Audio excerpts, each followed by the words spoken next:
Pengertian korupsi. Korupsi adalah penyalahgunaan kewenangan oleh pihak pribadi maupun kelompok. Korupsi adalah kegiatan seseorang yang menyalahgunakan kepercayaan dalam suatu masalah atau organisasi untuk mendapatkan keuntungan. Korupsi tidak hanya tindak pidana korupsi, tetapi korupsi dalam kehidupan sehari-hari juga termasuk contoh setiap diberi mandat beli sesuatu.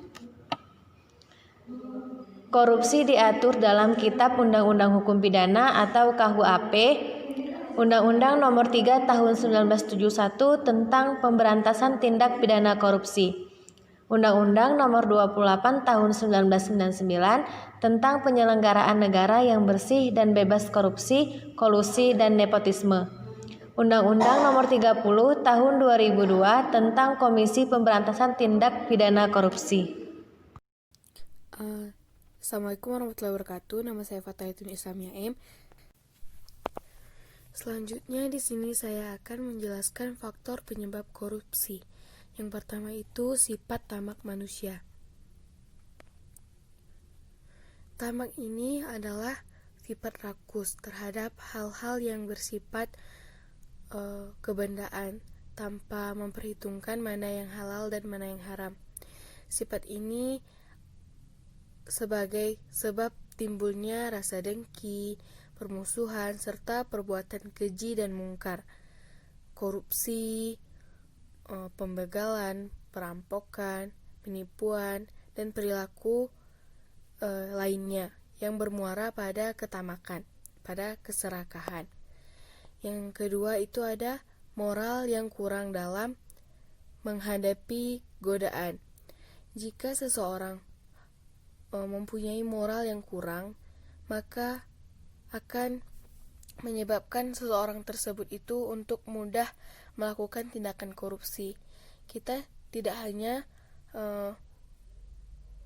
perlu mempunyai ilmu yang tinggi, tapi kita juga harus mempunyai moral yang kuat untuk diri kita sendiri. Yang ketiga itu ada gaya hidup konsumtif.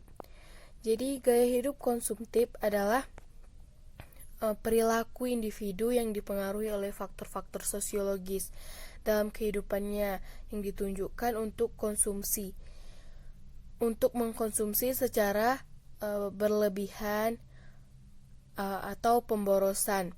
Jadi gaya hidup konsumtif ini adalah merupakan salah satu tindakan yaitu pemborosan atau berlebihan yang tidak terencana terhadap jasa atau barang yang kurang atau bahkan yang tidak diperlukan. Jadi gaya konsumtif ini adalah gaya hidup yang tidak diperlukan, seperti itu. Assalamualaikum warahmatullahi wabarakatuh. Saya Adelia Deski. Saya akan menjelaskan faktor penyebab korupsi. Yang keempat yaitu tidak mau atau malas bekerja. Pelakunya tersebut biasanya hanya ingin mendapatkan uang dari hasil yang cuma-cuma, tetapi tidak ingin mengeluarkan tenaga untuk mendapatkan uang tersebut. Yang kedua yaitu lingkungan sosial. Lingkungan malah memberikan dorongan, bukan memberikan hukuman kepada orang ketika orang tersebut menyalahkan kekuasaannya. Yang keenam yaitu faktor ekonomi juga merupakan salah satu penyebab terjadinya korupsi. Hal itu dapat dilihat ketika tingkat pendapat atau gaji yang tidak cukup untuk memenuhi kebutuhannya, maka seseorang akan mudah untuk melakukan tindakan korupsi demi terpenuhinya semua kebutuhan tersebut.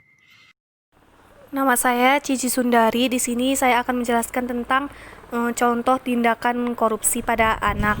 Yang pertama, berangkat sekolah dengan sengaja terlambat. Ini merupakan contoh tindakan korupsi karena si anak mengkorupsi waktu. Yang kedua, menitip absen. Menitip absen merupakan contoh tindakan korupsi yang dilakukan anak karena melakukan sikap yang tidak jujur dari dini. Yang selanjutnya, menggelapkan uang kas kelas. Ini juga termasuk contoh tindakan korupsi karena mengambil hak atau uang dari teman-teman kelasnya. Di sini saya akan menjelaskan tentang contoh tindakan korupsi. Yang pertama ada guru yang menikmati gaji buta tanpa melaksanakan kewajibannya. Di sini juga termasuk yang diperhatikan dalam pembahasan korupsi adalah korupsi waktu juga itu bisa menjadi contoh korupsi, di mana seseorang lalai dengan amanah mengenai waktu yang telah dijanjikan atau disepakati, misalnya dalam hal pekerjaan atau sesuatu yang berkaitan dengan waktu. Contoh korupsi waktu misalnya, seorang pegawai atau PNS yang tidak amanah dalam waktu, masuk kerja terlambat dan tanpa izin, atau bahkan makan gaji buta tanpa kerja sama sekali.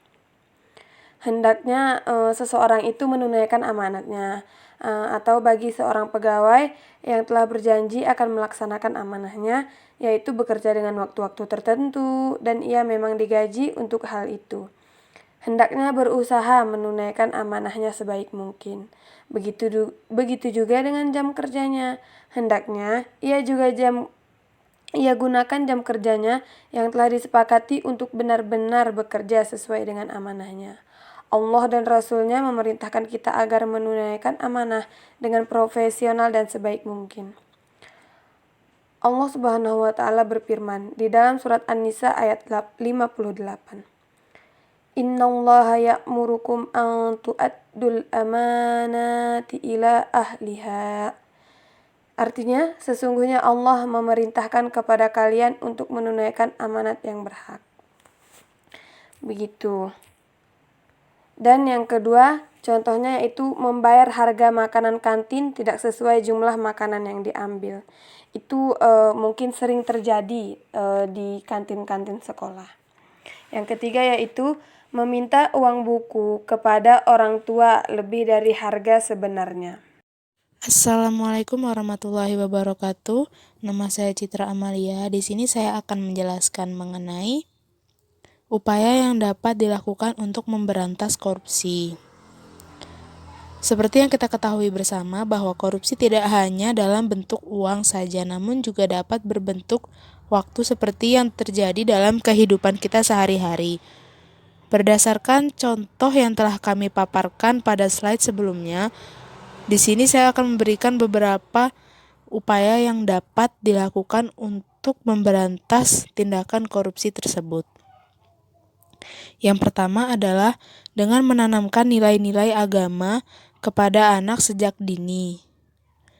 Karena dengan menanamkan nilai-nilai agama, maka anak akan lebih mudah untuk mendapatkan gambaran perilaku-perilaku yang terpuji atau perilaku positif.